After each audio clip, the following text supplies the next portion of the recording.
All right. Okay. Welcome to our Stress Management Unlocking Your College Zen workshop. My name is Kim Martinson, and I am the Career Specialist here at Maui College. And we have Tomoka Skinner, the Career Specialist for Hawaii Community College. Okay, so let's get started. Today we're going to talk about both positive and negative stress and its constant influence it has on all of our lives. The trick is to maximize the positive stress and minimize the negative stress. And this workshop will give you a 3-option method for addressing any stressful situation, as well as a toolbox of personal skills, including using routines, relaxation techniques, and a stress log system.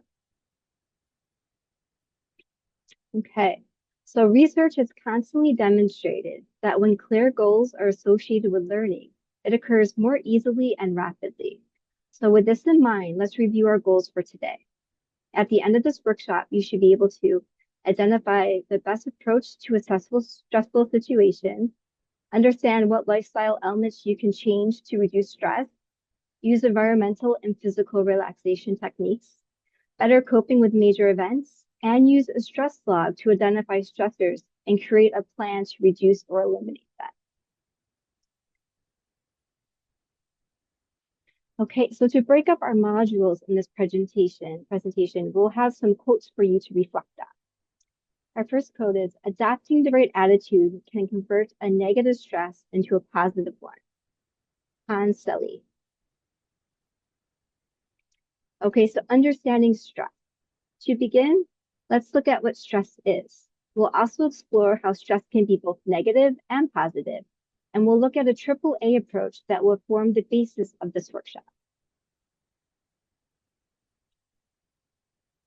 Okay, so the dictionary defines stress as a physical, mental, and emotional strain or tension, and a situation, occurrence, or factor causing this. And the word stress actually comes from the Latin word meaning distress. So stress can be difficult to pin down because it's a very individual thing. For me, public speaking can be very stressful, but for others, they could truly enjoy it. So remember this during this workshop. Since stress is different for everyone, your approach must be personalized too. Typically, we interpret stress as a negative thing, but it doesn't always have to be that way. Eustress means stress with a positive effect. It was coined by psychologist Richard Lazarus in 1974. So how can stress be positive, you might ask? Think of an emotional strain caused by these positive events, such as winning a race, being a new parent, riding a roller coaster, or watching a scary movie. In these situations, the physical, mental, or emotional strain actually produces a positive emotion rather than a negative emotion that is usually associated with stress. And without distress or eustress, life would be a pretty boring ride.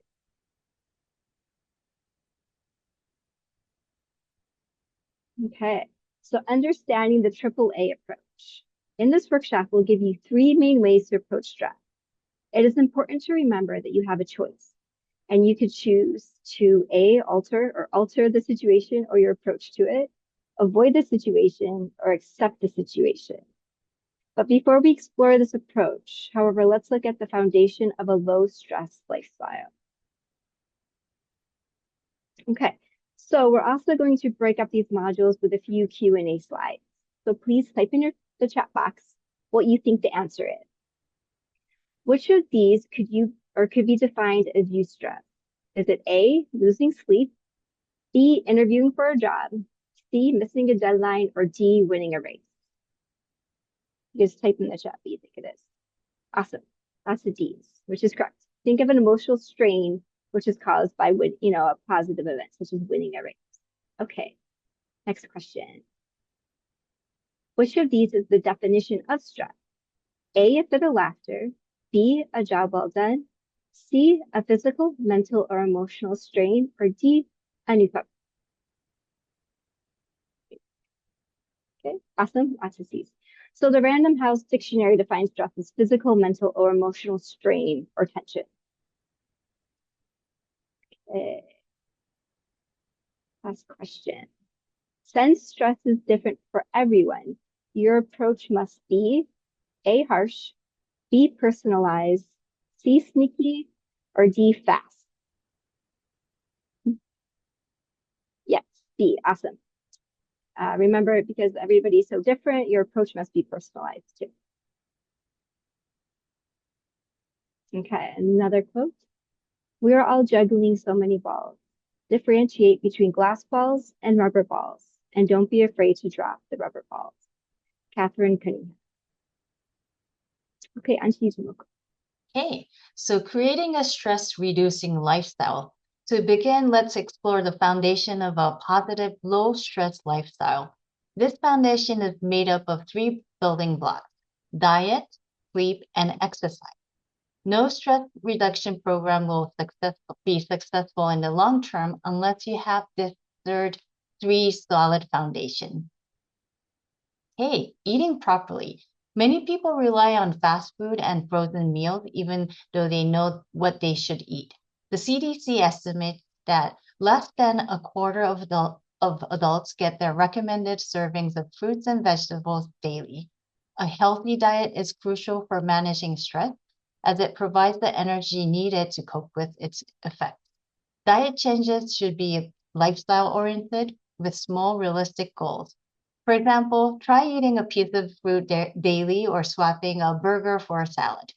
Progress is individual, so celebrate each healthy choice, like choosing vegetables or eating smaller portions. Don't be too hard on yourself when you slip or focus on doing next time better. Okay, exercising regularly.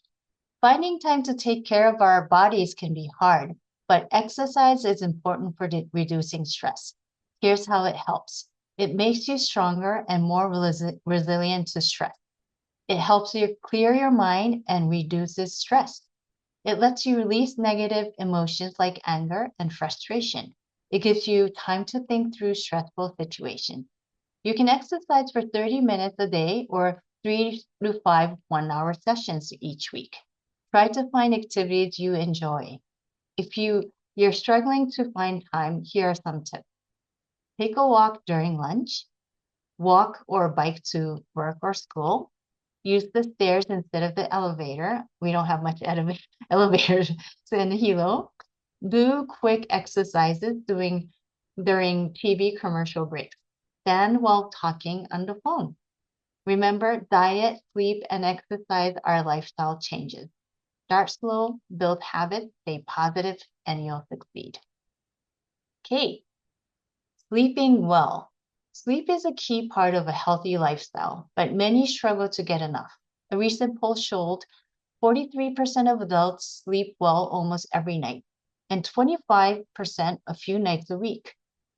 The average person needs 7 hours and 18 minutes of sleep, but gets only 6 hours and 40 minutes, adding up to 230 hours of sleep depth each year. 28% of adults say sleepiness affects their daily activities. So, to improve sleep, use your bed only for sleeping.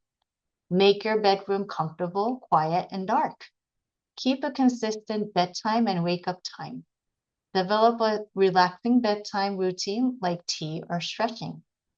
Prioritize sleep for better health. Okay, so which of these is not a foundation of a low stress lifestyle? A, diet. B, sleep. C, skipping meals. D, exercise. Type in the chat box. D, yes, correct. C is the correct answer. This foundation is made up of three building blocks: diet, sleep, and exercise. Moving on. Which of these is the recommended amount of sleep for the average adult? A, 10 hours every night. B, 4 hours and 15 minutes. C, 0 hours. Who needs sleep? D, 7 hours and 18 minutes. Type in the chat box. D, D. Yes, D is the correct answer. 7 hours and 18 minutes. Okay. Exercise makes you A, tired, B, stronger, C, angry, D, hungry. Okay, I see a lot of B's. Nice, correct. B is the correct answer. Okay. The greatest weapon against stress is our ability to choose one thought over another. William James. And back to you, Kim. Altering the situation. Now that we have the basic building blocks of a stress-reduced lifestyle, let's talk about how we deal with stress. We've heard this saying, a leopard can't change its spots, but we like to disagree. When dealing with stress, there are often many ways in which you can change your approach or the situation to make it less stressful. As we mentioned, your first option when dealing with stress is to alter the situation or your approach to it. You can alter your approach by thinking positively and having a positive attitude, improving specific skills that will help you manage the situation, or do something differently. Some examples could be if you always find public speaking stressful, so you decide to think positively about it, such as, well, if I get this presentation over with, I will be done for the semester, alleviating your stress. Or you could find interacting with a particular classmate stressful because they can tend to be aggressive. You could talk to your instructor to change groups so you don't have to work with that. Or if traffic is becoming heavy on your morning commute, you decide to take a different route. So altering the situation is one of the most effective steps you can take towards managing your stress. By taking control of the situation and changing it to be less stressful, you're putting the power back in your hands. However, there are a few incidences where altering the situation is not appropriate, including situations where altering the situation is not safe. So for example, you find wearing your seatbelt claustrophobic, so you choose not to wear it. That's just not safe. Or altering the situation means transferring the stress to someone else. That's just mean. You don't want to do that either. So there are some appropriate and inappropriate actions to consider while altering a situation. Make sure that the benefits will be worth the effort in the long term. So again, for example, if you want to take a different route to avoid traffic, but the route will take you 40 minutes out of your way and cause you more stress, it's obviously not worth it, right? So make sure that your actions are helpful and kind to all involved. Adding negativity to your life will not help reduce stress. Okay, so we have a few more questions here. Which of these is not appropriate way to alter a stressful situation? We have A, thinking positively, B, doing something differently, C, improving specific skills, or transferring it to someone else. D. Awesome, lots of D's. Yes, altering the situation and putting the stress on someone else is just mean, so don't do that. Okay, next one. Which of these is your first option when dealing with stress? A, run, B, hide, C, alter, or D, cry? All the above. Okay, ICC, alter. Yes, your first option when dealing with stress is to alter the situation or your approach to it. Okay. You can alter your approach by A, thinking positively, B, singing positively, C, laughing positively, or D, hiding positively. Okay, yes, lots of A's. You want to think positively. Okay. Another quote. Being human is not hard because you're doing it wrong. It's hard because you're doing it right. Glennon Doyle. Okay, back to you, Jamaica. Okay, avoiding the situation. In the previous module, we talked about taking power over the situation and changing it to make it less stressful. In this module, we will explore another way to take power over stressful situations by avoiding them entirely. Okay, the second A. So the second A stands for avoid. If drinking coffee gives you indigestion and causes you stress and embarrassment at work or school, don't drink coffee. This A is all about identifying the things that you needlessly stress about and how to remove those items from your life. Okay, so identifying appropriate situations. So avoiding a situation if the consequences are minor or don't affect others. Don't avoid if it'll cause more stress later, like skipping your finals or papers. or don't avoid if it creates stress for others or harm your health or safety. Okay. Creating effective action. The one effective way to avoid stress is using the positive no. It allows you to say no assertively while maintaining control and respect. There are several ways to use it. So the first one would be say no with an honest explanation. So you can say something like, I'm uncomfortable doing that because, and explain the reason. And number two, say no with a brief reason. I can't visit now because I promised I have to pick up our dogs. You can explain. Number three, say no, then offer an alternative. You can say something like, I don't have time today, but I could do it tomorrow. And another one is compassionately repeat the request before saying no. So you can say something like, I understand you want everybody to join the department Christmas party, but I have a dietary restriction and can't eat certain food.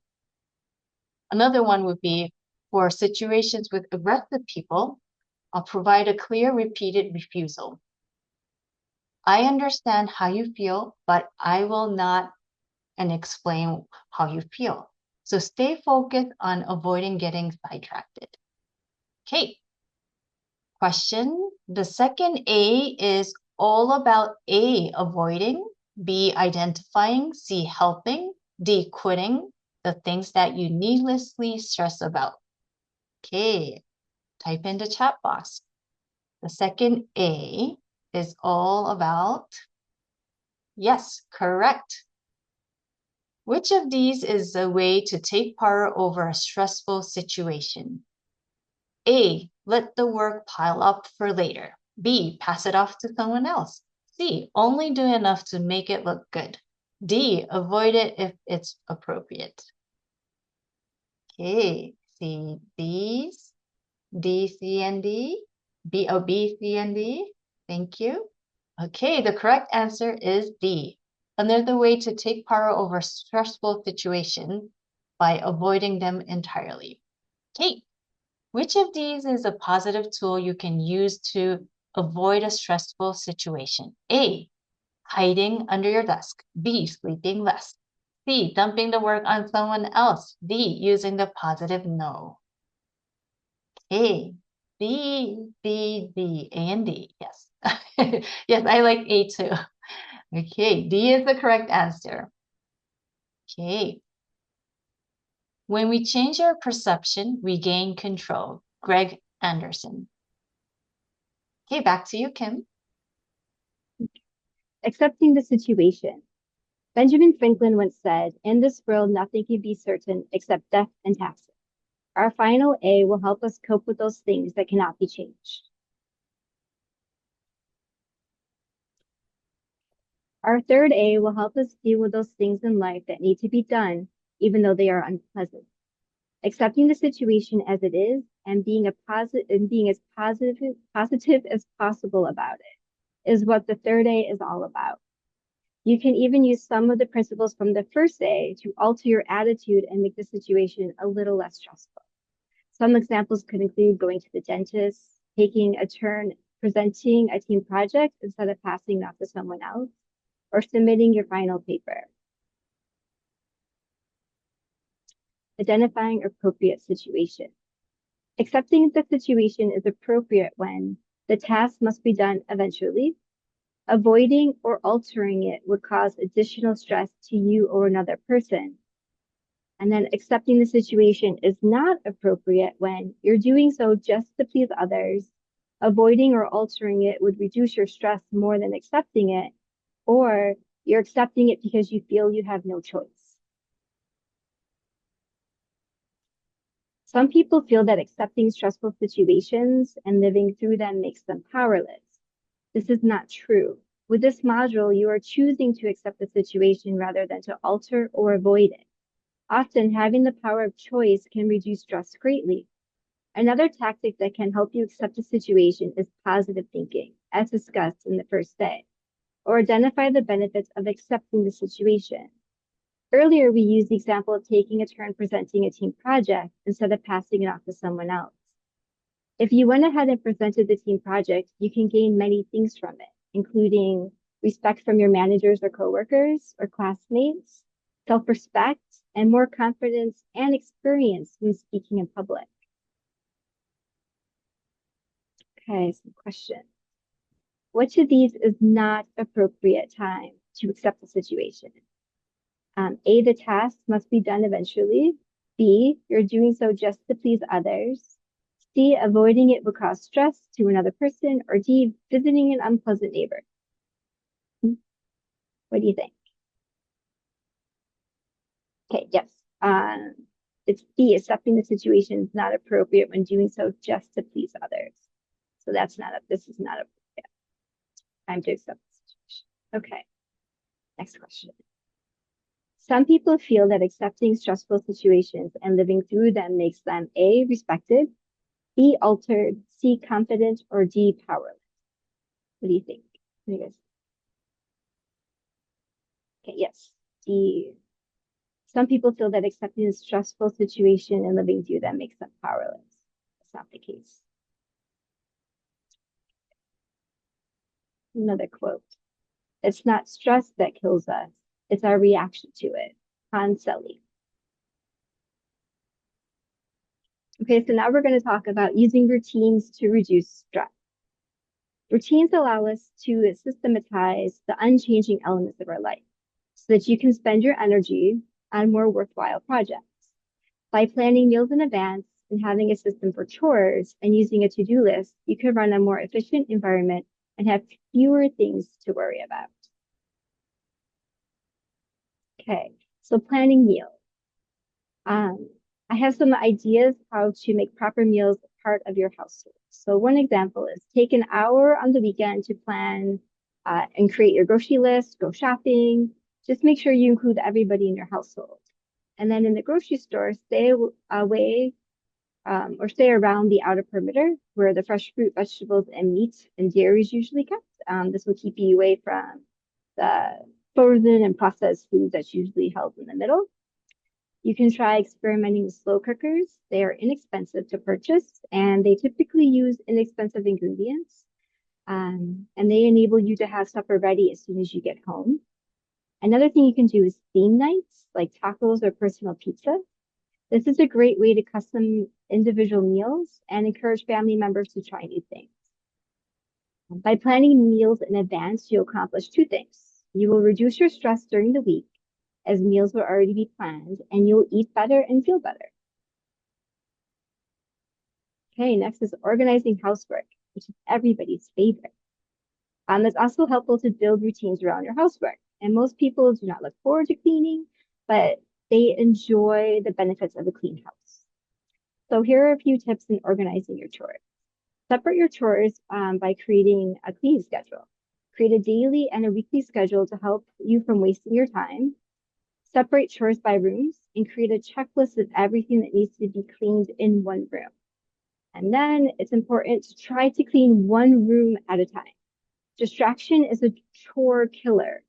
An example of this is you're cleaning your kitchen and notice that you left your necklace on the table. So then you go to your bedroom to put the necklace away and you notice your laundry basket's overflowing, which leads you to your laundry room. And the next thing you know, you're nose deep in sorting laundry and you're not sure how you got there, but there you are. So rather than succumbing to distractions, clean one room completely before moving on. If you have objects that have to go into another room, try putting them all together and then returning them at the end when the room's completely cleaned. And then you can also work together to clean a house. So children can also help, and they can help you by like setting the table, making their beds, sorting laundry, feeding pets. Having assigned tasks and designated times to perform those tasks will help keep a clean, orderly household, and in the end means much less stress and things to worry about. And then we have using a to-do list. So a to-do list is one of the most powerful life management tools that there is. Best of all, it is inexpensive and easy to use, and it can be customized for work and home and can be used for individuals or for families. So a to-do list is just about a list of anything and everything that needs to be done, so everything could be on your to-do list. Start by writing down all the tasks that you need to complete. And if they're larger tasks, try to break them into smaller tasks. They should usually take 1 to 2 hours to complete. And of course, you can always use online or virtual options. The Google Calendar is a free option. But the appeal of stationery has recently made a comeback, and the connection of writing thoughts on paper is good for the memory. When something is handwritten, your brain is forced to process that information, which helps you retain that information. That's also a good tip for study. And then James Clear said, I quote, "The imperfect project that you actually complete is worth more than the perfect project you never finish." Okay. And then we're going to talk about environmental relaxation techniques. So far we've talked about how to create a stress-reducing lifestyle and how to reduce the impact of a stressful situation. Despite all of these preventative steps, stress will still happen. And when it does, it's important to have some tools to remain cool or keep your cool. And the first one we have is finding a sanctuary. Have you ever wished that you could just escape to a personal paradise when things get tough? Perhaps you imagine a tropical beach or a cozy campsite or in the middle of the woods.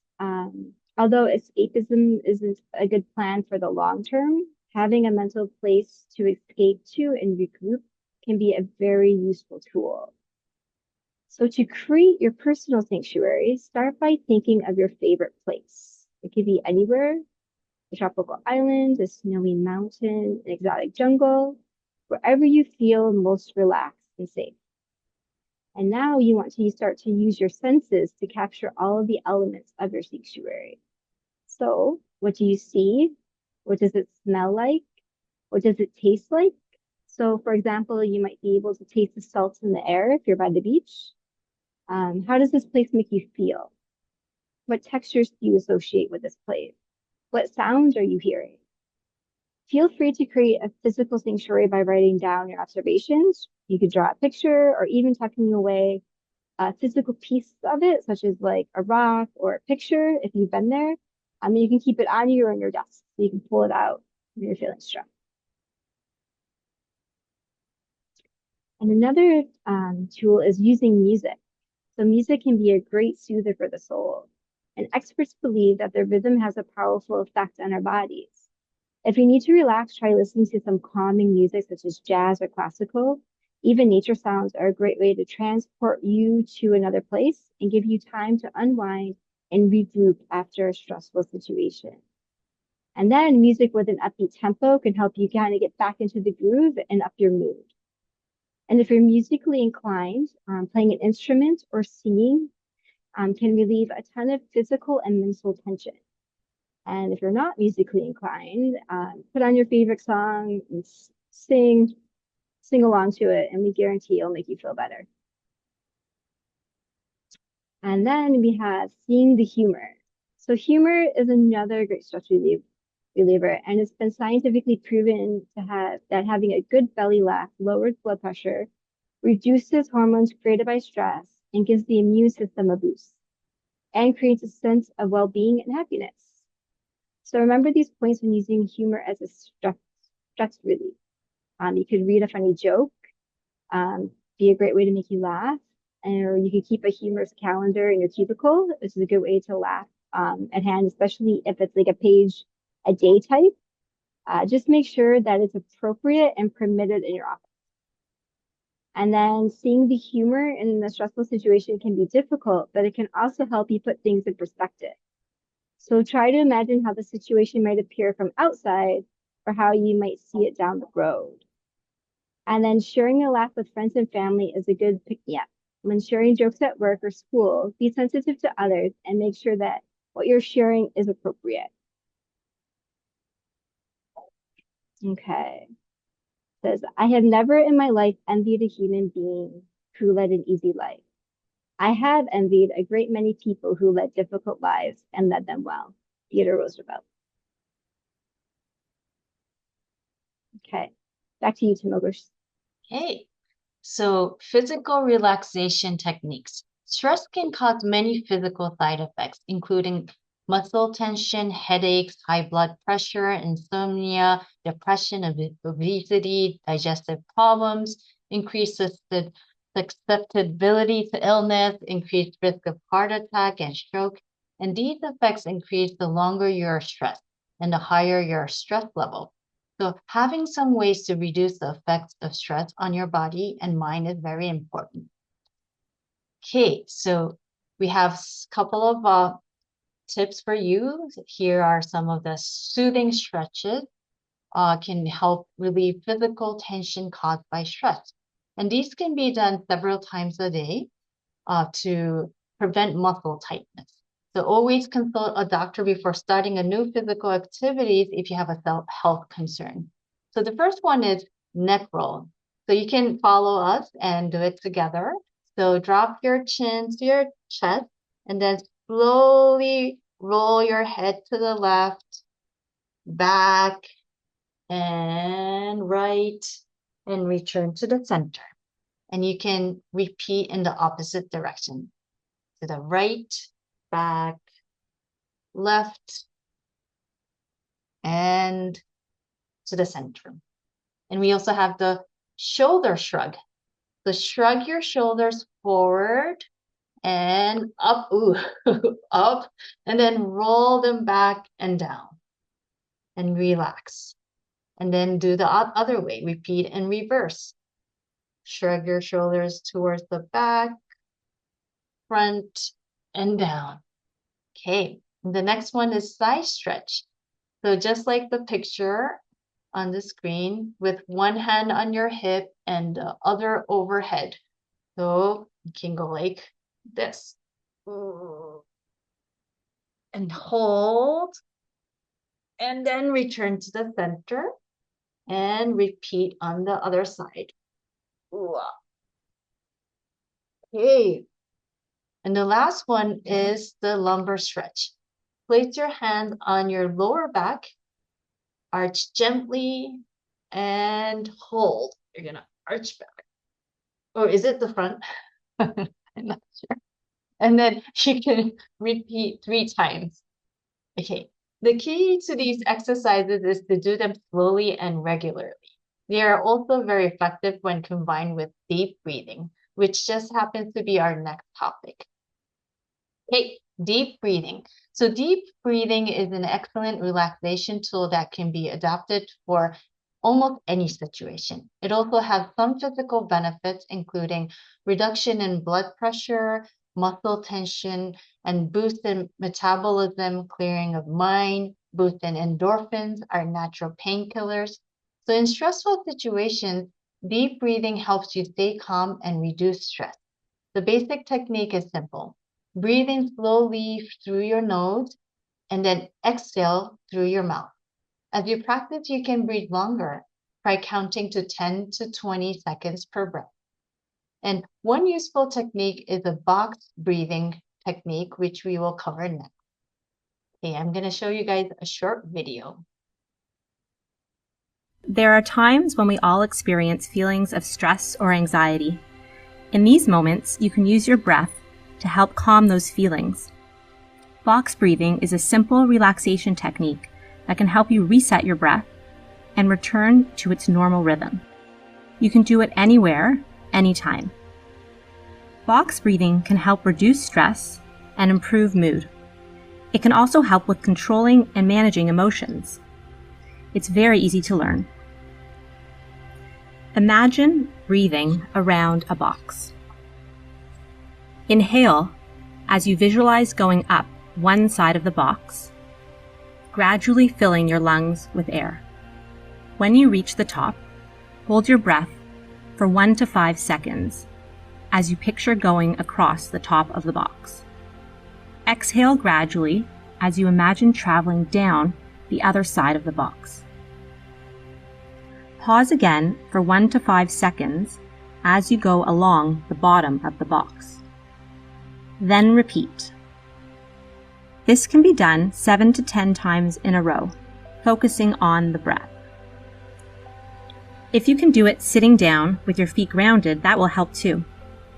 but really it can be done anywhere. Box breathing has physiological and psychological benefits. Physiologically, it regulates breath, increases oxygen to the lungs, and can help reduce blood pressure and lower heart rate. Box breathing can help psychologically by providing focus to your breath and removing attention from the things that are causing feelings of stress and anxiety. The repetition of box breathing can also help reduce stress. So, in moments when feelings of stress and anxiety are overwhelming, remember box breathing and the power of your breath as a simple way to relax and breathe a bit easier.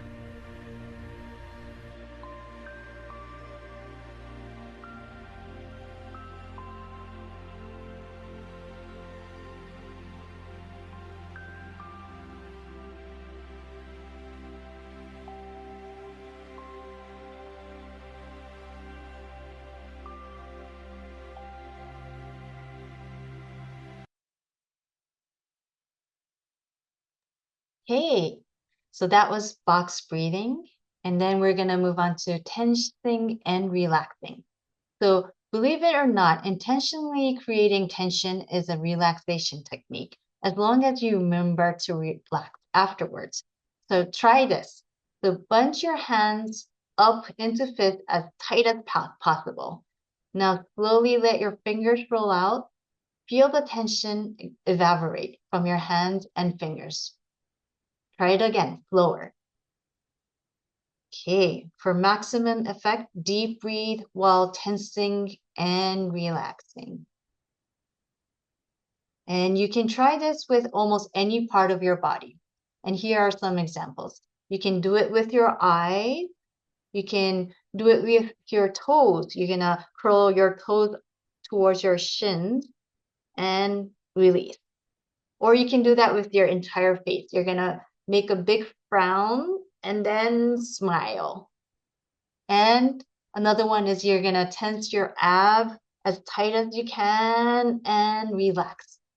So you can even purposely tense yourself from your toes all the way up to your head and then relax from your head all the way down to your toes. So remember, the key is to go slowly and deep breathe if possible while tensing and relaxing. Okay, so now moving on to meditation. Meditation is the ancient art of moving your mind into a deeper state of awareness through relaxation. There are many forms of meditation, including religious and non-religious methods. So most forms of meditation involve sitting or lying in a comfortable position and tensing and relaxing certain groups of muscles while deep breathing. Other forms focus simply on breathing and emptying one's mind. We suggest doing some research on the internet or the local library to find information about various methods, as they are far too diverse to cover here. So you can also go to a yoga studio and learn how to meditate in your studio. So here we have another challenge to you. We're gonna, if you can try meditate once a day for 3 weeks, see how it makes you feel. 3 weeks is a good time, good phase for you to kind of create a good habit. And now we're gonna start working on this meditation exercise. So I'm going to walk you through a short meditation. So I want you guys to kind of sit up straight and relax. And I'm gonna have this music. So if you can follow me, make this bigger. Okay, so concentrate on your breathing. Okay, relax your body and take a deep breath. Breathe in and breathe out.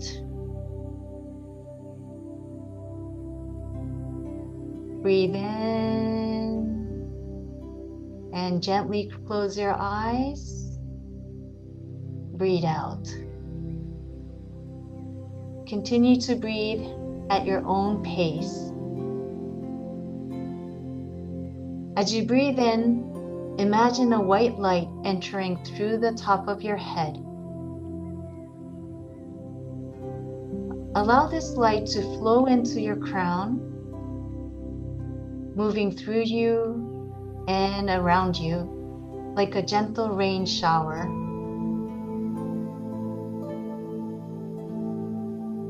Feel the warm light filling your heart. And feel that warm light and know that you are loved. Now let the light flow into your stomach area and feel a deep sense of safety.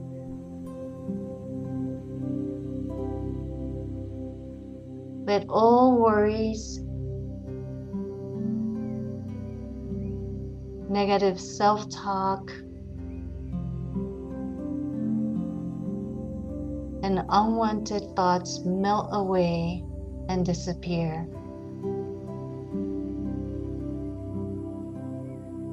Breathe in deeply, and as you exhale, release everything that no longer serves you.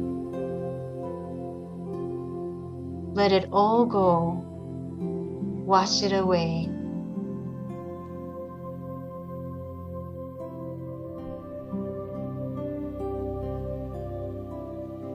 And allow your heart to open, your mind to relax.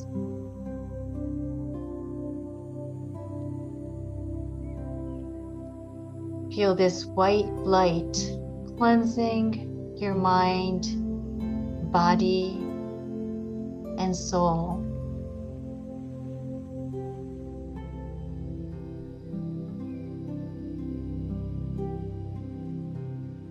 Breathe in and out.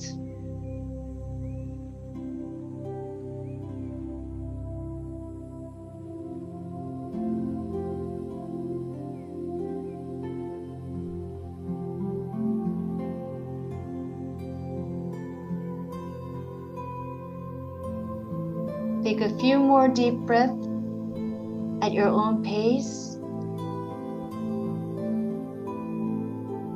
And when you're ready, slowly open your eyes.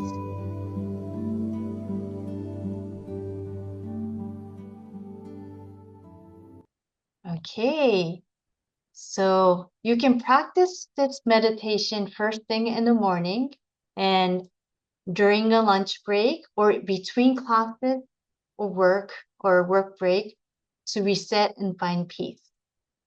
Okay, let's move on to our next module. Okay, another quote for you.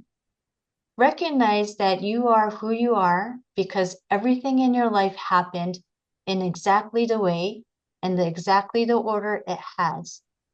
Resist the urge to just past you with the information that present you now has. James Clear. Okay, back to you, Kim. Okay. So we're on our last module, and this is coping with major events. The tools that we discussed so far will help you manage and reduce stress in your everyday life. However, as you encounter stressful events, your toolbox will have to grow too. So this module will explore how to prepare for major stressful events and what to do when those events happen. Okay, establishing a support system. The building blocks that we have discussed so far will help you survive a major stressful event. If you already have a minimal amount of stress and a low stress lifestyle, you'll be one step ahead of the game. Maintaining a strong network of family and friends is also important. Keep in touch with your friends and your social support system even in good times. And remember, you can always use the tools we discussed in this workshop to help others through their stressful situation. In stressful times, strong bonds with family and friends will provide a valuable support and resources. Take advantage of your support system when times get tough. And there'll be others be there for others when they need you. It's also an investment that will repay you many times over.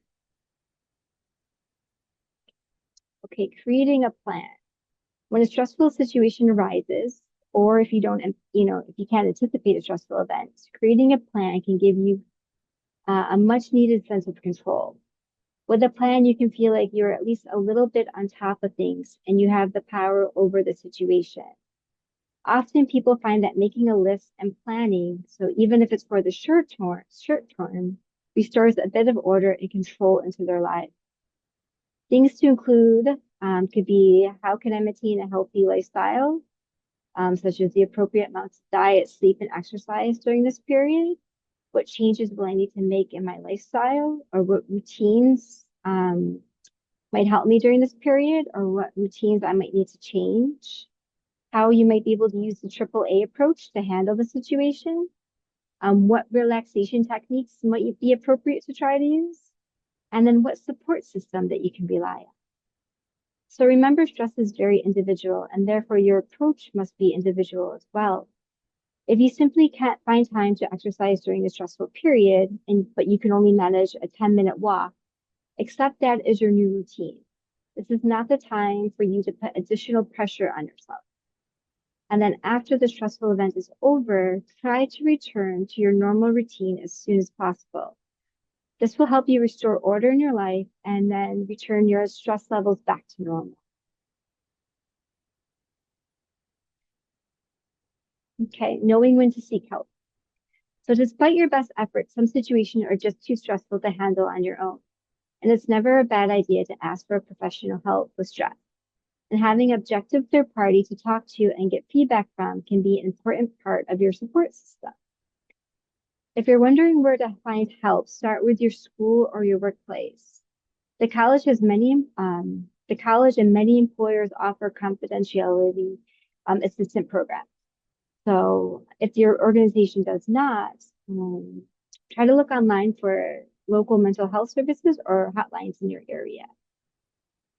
It makes a lot of sense that large events will cause a large amount of stress. However, several small stress-causing events that can happen in close proximity can cause exponential amounts of stress. So for example, imagine a month marked by these events. You're getting a fender bender, making a significant mistake at work, having an argument with your spouse or your significant others, and then coming down with a bad cold. You could probably cope with each individual event as it happened, but now imagine if all these events happened within the space of a few days. Your stress level will be much higher, and you'd probably find it far more difficult to cope. Think of the straw that broke the camel's back. And remember, different things are stressful to different people, and asking for help is not a sign of weakness. It's a mark of intelligence and strength. Okay, so our challenge to you. So we have discussed many tools in this workshop, and we hope that our ideas have sparked some thoughts on how you can manage and reduce stress.